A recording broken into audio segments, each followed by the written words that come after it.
Hello and welcome to Regal Realm, your go-to source for all things royal. Today we're discussing the highly anticipated coronation of King Charles, which will take place on May 6th at Westminster Abbey.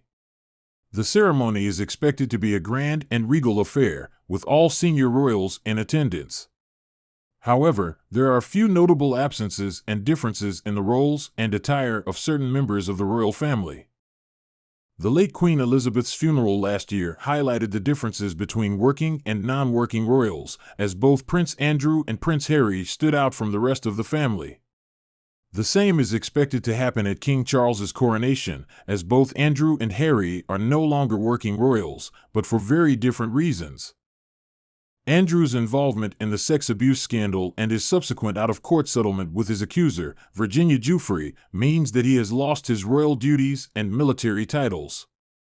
His attendance at the coronation has been confirmed, but he won't be allowed to wear ceremonial robes and will have to wear a lounge suit instead. Harry, on the other hand, famously stepped down from his royal duties with wife Meghan Markle, and the couple moved to North America to start a new life with their children. If they do attend the coronation, Harry and Meghan will also be limited in their attire and roles.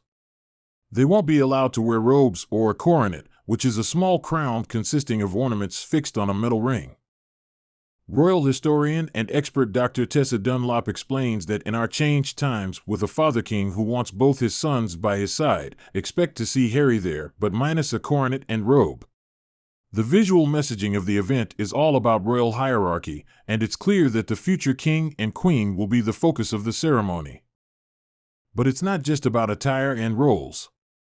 The ceremony itself is steeped in tradition and protocol, with certain actions and gestures reserved only for certain members of the royal family. For example, Prince William, as heir to the throne, will reportedly pay homage to his father the king during the ceremony. The Prince of Wales will kneel and pledge allegiance to Charles, as well as touching the crown and kissing the monarch's right cheek, but Harry will not follow suit. With the exception of Prince William, at this coronation peers of the realm will not be paying homage to the new king, so it is unlikely that Harry will have to go down on bended knee, says Dunlop. As it stands, there is no role for Harry in the service at all. While the ceremony itself is expected to be grand and regal, the carriage procession after the coronation will be significantly smaller and shorter than the procession after Queen Elizabeth's coronation. This is due in part to the absence of working royals, including the Duke and Duchess of Sussex and the Duke of York. It's clear that the royal family is still dealing with the fallout of recent scandals and controversies, and these issues are reflected in the limited roles and attire of certain members at the coronation. However, the event is still a momentous occasion, and one that viewers around the world will be eagerly anticipating. So, that's all for today's discussion on the coronation of King Charles. Thank you for watching, and don't forget to subscribe to Regal Realm for more updates on all things royal.